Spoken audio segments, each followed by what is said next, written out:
Walang bisita ang nakaisip na ang masayang kasal ni na Felma at Manuel ay mauuwi sa isang bangungot. Kumislap ang ingrandeng bulwagan ng resepsyon sa mga ilaw, puno ng halakhak at musika. Tila tanda ng simula ng masayang kinabukasan. Ngunit sa likod ng kasiyahan, tahimik na gumapang ang panganib, handang sumabog anumang oras. Hindi alam ni na Felma at Manuel na muling bumangon ang mga multo ng kanilang nakaraan. Si Hazel, na higit 1 taon nang nagdusa sa malamig at madilim na kulungan, ay nakatakas na. Bawat araw ng pagkakakulong ay nagpatong ng galit, sakit at matinding puot, gatong sa kanyang paghihiganti. Nang dumating ang pagkakataon, hindi siya nag-alinlangan. Ang planong matagal niyang binuo, binabad sa dugo at panganib, ay isinakatuparan na. Nakasuot ng maskara, tahimik na pumasok si Hazel sa resepsyon. Nagkunwaring panauhin, nakihalo sa masayang karamihan. Sa bawat hakbang, bumibilis ang tibok ng kanyang puso. Bumabalik ang alaala ng mga gabi sa kulungan. Para sa kanya, ang kasal ay hindi sagisag ng pag-ibig, kundi mapait na paalala ng buhay na nawala. Biglang nabasag ang katahimikan. Isang malakas na pagsabog ang yumanig sa buong bulwagan. Nagkalat ang mga dekorasyon, nagsisigawan ang mga panauhin sa takot at nagtakbuhan. Ang musika ng kasiyahan ay napalitan ng mga sigaw ng gulo at pangamba. Sa gitna ng kaguluhan, mabilis na kumilos si Hazel. Ang kanyang plano ng paghihiganti ay tuluyan ng umuusad. Hinila niya si Felma mula sa karamihan. Nanginginig sa takot si Felma, hindi makilala si Hazel sa likod ng maskara, lalo na sa gitna ng kaguluhan. Sa bulsa ni Hazel ay nakatago ang matagal na niyang inihandang kutsilyo. Sa sandaling iyon, inilabas niya ito at sumugod kay Felma. Nagsimula ang mabangis na laban. Bagaman takot, buong lakas na lumaban si Felma upang mailigtas ang sarili. Ngunit ang galit at determinasyon ni Hazel ay unti-unting nanaig. Sa huli, napilit ni Hazel si Felma papasok sa isang silid ng hotel, kung saan lalo pang bumigat ang tensyon. Sinubukan ni Felma na lumaban, umaasang makatakas, ngunit ang mga taon sa kulungan ay nagpakatigas kay Hazel, ginawang malupit at walang awa. Sa wakas, nagawa ni Hazel na gapusin si Felma. Sa bawat higpit ng tali, lalo pang nabasag ang pag-asa ni Felma. Sa unos ng galit, tinaga ni Hazel ang braso ni Felma at ang dugo ay tahimik na naging saksi sa karahasan. Nakagapos at sugatan, nakahandusay si Felma sa ilalim ng titig ni Hazel. Mga matang puno ng galit, sakit at anino ng kasiyahang matagal na niyang ipinagkait. Sa sandaling iyon, lumampas na sa paghihiganti ang layunin ni Hazel. Naging ganap na kontrol. Ipinaranas kay Felma ang takot at kawalan ng magawa na matagal niyang tiniis. Maya-maya, inilabas ni Hazel ang kanyang telepono at tinawagan ang isang pinagkakatiwalaang kasabwat. Sa mababa ngunit matatag na tinig, iniutos niya kailangang mailabas si Felma mula sa resort upang walang sino mang makapagtanggol sa kanya. Lalong lumalim ang plano ng paghihiganti ni Hazel. Malinaw ang plano. Si Felma ang magiging bihag ni Hazel. Gagamitin siya bilang sandata laban kina Felma at Manuel upang maranasan nila ang parehong takot at sakit na minsang sumira sa buhay ni Hazel. Sa labas ng silid, patuloy ang kaguluhan. Si Manuel, balisa at desperado, ay naghahanap kay Felma, hindi alam ang tunay na panganib na nagaganap. Sa bawat sandali, lalo pang humihigpit ang hawak ni Hazel. At lalong lumalalim ang bangin ng kapahamakan, hinihila ang lahat sa dilim nito. Ang kasal na dapat sanay simula ng bagong kabanata ay naging simula ng madilim na labanan, kung saan bawat pasya, bawat hakbang ay maaaring magdala ng kalayaan o trahedya. Nagsimula ito sa biglang balitang tumama na parang kidlat. Pumasag sa katahimikan. Halos himatayin si Manuel nang sabihin ni Didang na nakita niyang kasama ni Hazel si Felma. At naging malinaw ang sitwasyon. Si Felma ay dinukot at ginawang bihag. Sa sandaling iyon, bumilis ang tibok ng puso ni Manuel, bumigat ang dibdib at bumalong ang malamig na pawis sa kanyang katawan. Hindi niya kailanman inakalang mangyayari ito, ngunit ang takot na matagal nang nakatago sa kanyang loob ay naging realidad. Kinumpirma ni No ang balita kay Attorney Viva at sa mas malalim na investigasyon, lumitaw ang mas nakakatakot na katotohanan. Nakalabas nga si Hazel mula sa kulungan. Ang babaeng minsang naging asawa ni Manuel na nag-iwan ng malalim na sugat at bangungot sa kanilang pamilya ay muling malaya at malinaw ang kanyang layunin. Hindi lamang si Manuel kundi pati ang mga anak ni Felma ay nanginig sa takot. Napuno ng pangamba ang kanilang isipan. Paano kung may mangyari sa kanilang ina na hindi na mababawi? Bawat sandali ay tila isang taon, paulit-ulit nilang tinatanong ang sarili. Ligtas pa ba si Felma? Hindi matanggap ni Manuel ang katotohanan ito. Sinising niya ang sarili sa lahat.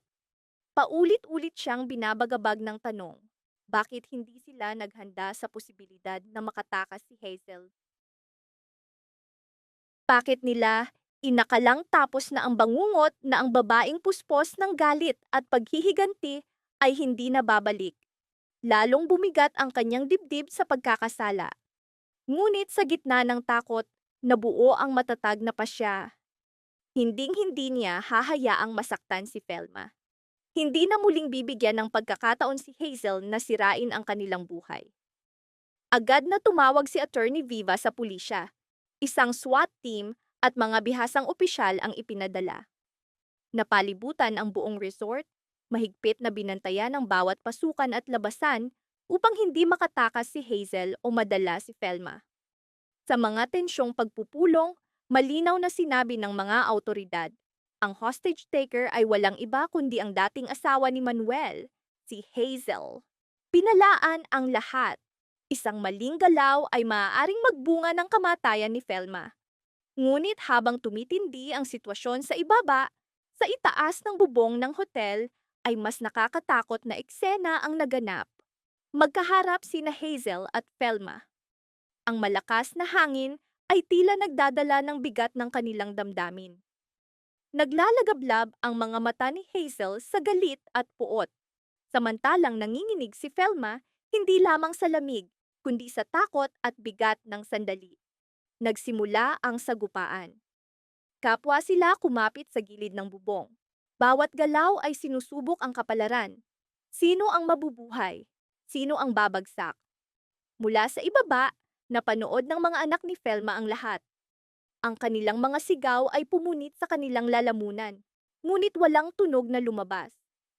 Sa kanilang isipan ay iisang tanong lamang ang umuukil-kil. Sino ang mabubuhay? Sino ang mawawala? At sino ang magiging tunay na krus? Sa sandaling iyon, hindi lamang buhay kundi ang buong kinabukasan ng kanilang pamilya ang nakabitin sa kawalang katiyakan. Sa bawat lumilipas na segundo, lalo pang bumigat ang tensyon. Ang titigan ni na Hazel at Felma ay nagsasalita ng mga salitang hindi mabanggit. Galit laban sa pagtitiis, paghihigante laban sa pag-asa. At sa gitna ng lahat, halos mabaliw si Manuel sa pagkabalisa, taimtim na nananalangin na dito na matapos ang lahat. Nawala ng bagong sakit o pagkawala ang madaragdag. Maging ang hangin sa paligid ng hotel ay tila mabigat. Para sa kanila, hindi lamang ito gusali, kundi pansamantalang kanlungan. Isang lugar na inakalang ligtas, malayo sa gusot ng pamilya. Ngunit sa labas, sa ilalim ng malamlam na ilaw at ingay ng mga sasakyan, dalawang babae ang magkaharap. Kapwa puno ng pilat ng nakaraan, galit, at matibay na paninindigan. Habang nakikipag-usap si Hazel sa telepono, tila nagmumula ang kanyang lakas at tapang sa tinig na naririnig. Sa kanyang mukha, bakas ang matinding pagod at tensyon. At sa kanyang mga mata, nakatago ang mga luha na pilit niyang pinipigil. Alam niyang bawat hakbang ay puno ng panganib. Bawat salita ay parang lubid na nakagapos sa isang planong maaaring magdala ng kalayaan o tuluyang pagkawasak. Si Felma naman ay tahimik, ngunit matatag. Sa loob ng maraming taon, pasan niya ang bigat ng galit laban kay Hazel. Galit na isinilang mula sa karahasan, selos, at kawalan ng katarungan. Sa kanyang isip malinaw, hindi na sapat ang manahimik at manood. Matagal na niyang hinintay ang pagkakataong harapin si Hazel ng harapan. Kaya't habang abala si Hazel sa telepono, dahan-dahan siyang lumapit, bawat hakbang puno ng determinasyon at matagal ng kinimkim na puot. Nang magtagpo ang kanilang mga mata, walang salitang binitiwan. Ngunit sapat na ang katahimikan upang pasiklabin ang tensyon.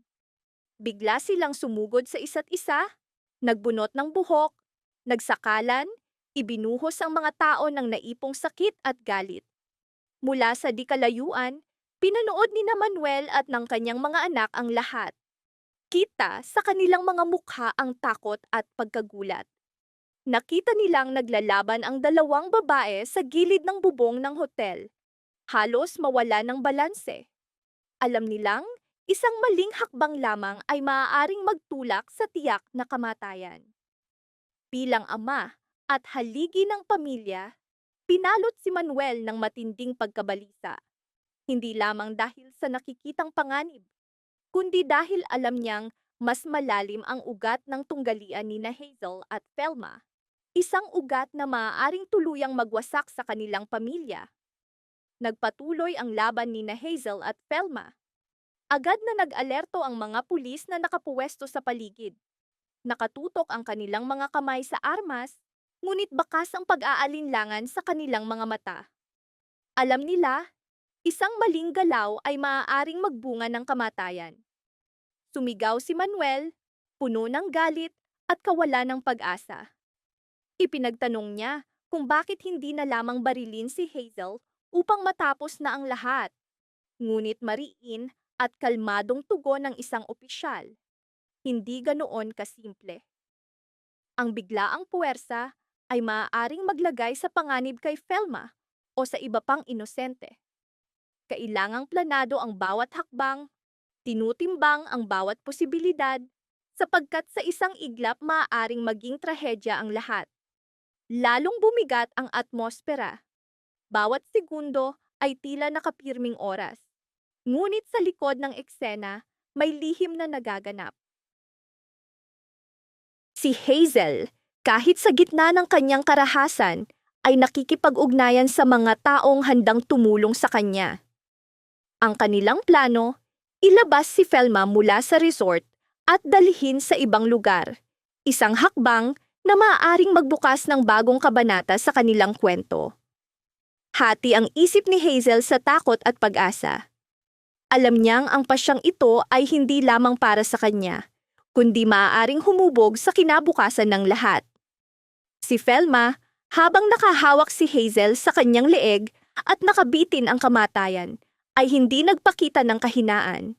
Naglalagablab ang kanyang mga mata sa hamon at galit. Para sa kanya, ito na ang sandaling matagal niyang hinintay. Kahit ang takot sa kamatayan ay hindi makapipigil sa kanya. Bawat hawak, bawat titig kay Hazel ay may malinaw na mensahe. Pareho silang sugatan, ngunit pareho ring handang lumaban para sa kanilang pinaniniwalaan. Sa gitna ng mga sigaw, katahimikan, at mga matang puno ng damdamin, unti-unting humuhubog ang kanilang kapalaran. Pinanood ni na Manuel at ng kanyang mga anak mula sa malayo. Walang magawa, nilalamon ng takot. Ang mga pulis ay nanatiling maingat, tinutimbang ang pinakamainam na hakbang. At sa gilid ng bubong, nakatayo sina Hazel at Felma, tila nasa hangganan ng mismong buhay kung saan isang pasya lamang ang magtatakda ng kalayaan o ng walang hanggang pagbagsak.